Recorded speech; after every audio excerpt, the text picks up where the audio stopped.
Hi, I'm John Iredale, Pro-Vice-Chancellor for Health and Life Sciences here at the University of Bristol.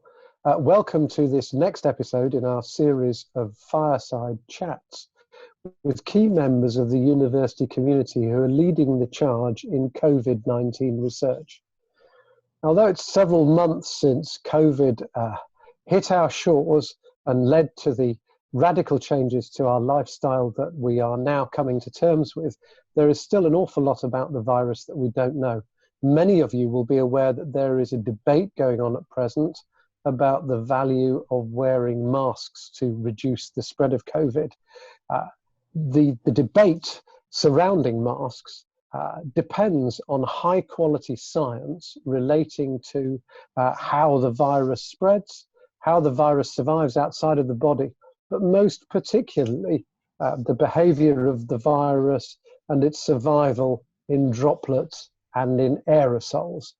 And to help me steer a way through understanding this, it's my enormous pleasure to welcome Professor Jonathan Reid, who has focused his work very much on these issues of droplets and aerosols. So welcome, Jonathan. Thank you. Thank you. It might be a good place to kick off to tell us a little bit about your background, your research, and how you became interested in investigating this particular attribute of the spread of COVID-19. Sure. So my background is quite a long way from this field. I'm a physical chemist by training. I'm in the chemistry department.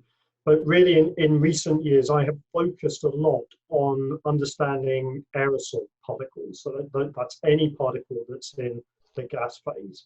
And really, in Bristol, we've established some pretty unique tools for probing what goes on individual particles while they're airborne, really to look at a range of problems. So to look at their light and their optical properties, to look at their how droplets might evaporate, how they might grow, also to look at their chemistry and so on. And we've applied these tools really to a growing list of problems, ranging from understanding what happens when you inhale a drug into the lungs and the use of aerosols for drug delivery to treat asthma, COPD, also how you might use spray drying, how you might dry droplets down to really fabricate small particles that really have some function, through to really now this emerging issue of biological aerosols. So actually droplets,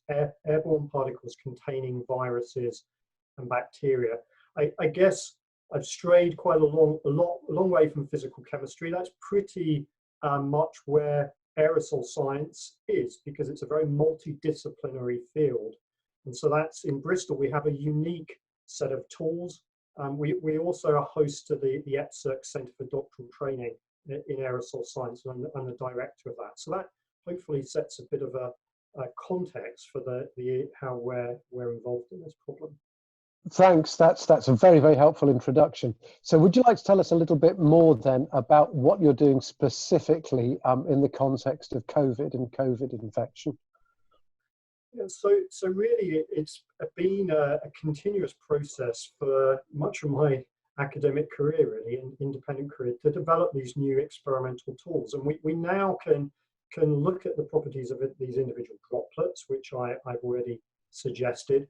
And so we've developed a unique tool for actually putting bacteria, putting viruses in this particular case, into a single droplet, actually holding them, levitating them in air, just as they would be if they're generated from a sneeze or a cough, hold them there for some period of time, and then look at some time later whether the virus is still infectious in the droplet. And so this instrument is really very unique.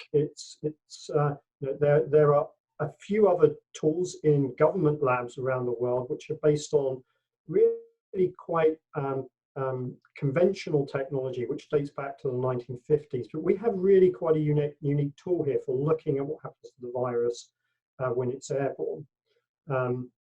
We're particularly interested in really understanding how the virus behaves when it's in very large droplets.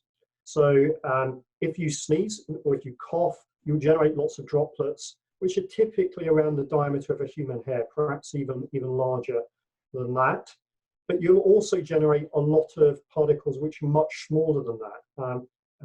For those who are interested, of order just a few micrometers in diameter, so much smaller. And those particles are really core to a lot of our understanding of airborne disease transmission, because they're of the right size to be inhaled.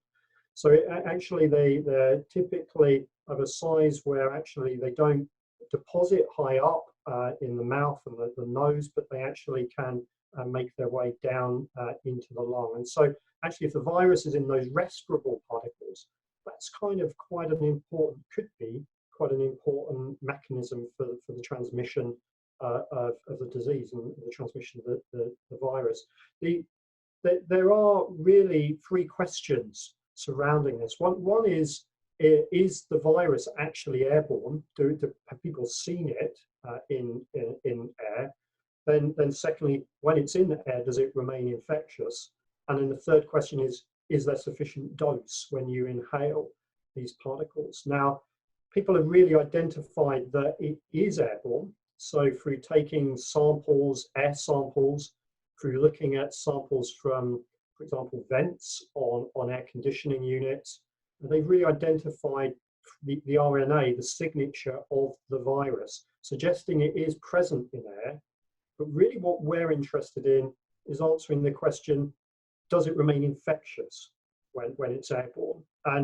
And using this unique instrument, which I've described, we can we're moving towards putting the virus into these droplets and seeing how long it survives. That's kind of our primary goal. That sounds crucial, really, to understanding the airborne spread of the virus.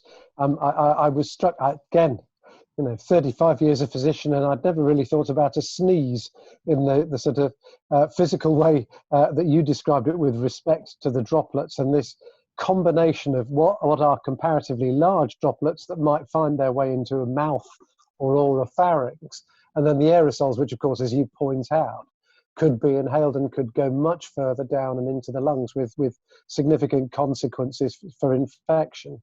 But I mean, I don't want to sort of push you to sort of over speculate, but presumably the sorts of observations that you're able to make could potentially inform the design of air filters for, say, air conditioning systems, or I guess on aeroplanes or forms of transport where there's a circulation of air breathed out by individuals. So the work we're doing, what we're really looking to do is to really understand how, when the virus is in the aerosol phase, in these respirable particles, how how infectious it is, how that depends on the environment that it's in. So how it depends on the temperature, how it depends on the relative humidity, how it depends on the presence of sunlight, maybe UV light if you're looking to inactivate the aerosol, and perhaps how it also depends on presence of background air pollution, for example, and poor air quality. So really what we're trying to do is to really map out the factors that really control how infectious it is.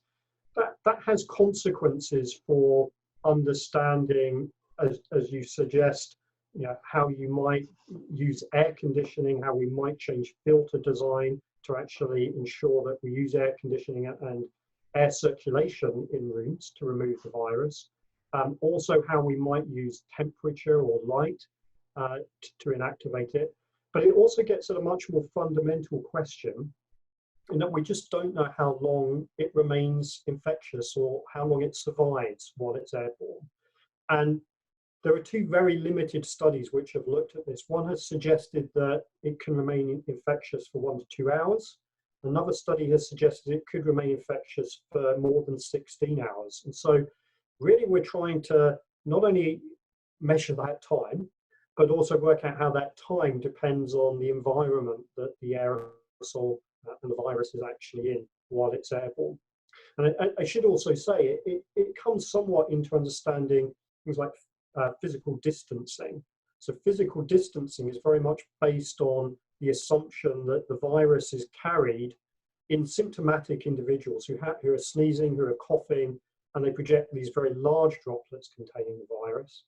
but we know that it's quite possible the virus is spreading through asymptomatic individuals who might just be speaking, they might just be breathing, and that in its own right could lead to the spread. And so we need to understand, for those asymptomatic individuals, how when they generate those small respirable particles, how they carry the virus over some time. That's absolutely fascinating.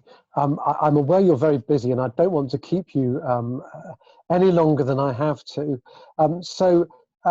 Presumably, those are the next big challenges of your research work, looking, as it were, at the viability of the virus particle in these various contexts. Is that correct?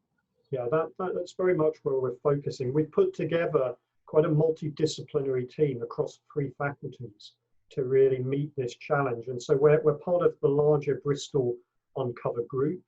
A lot of my group are involved in this work, but also we're collaborating with colleagues in cellular and molecular medicine and also in the vet school.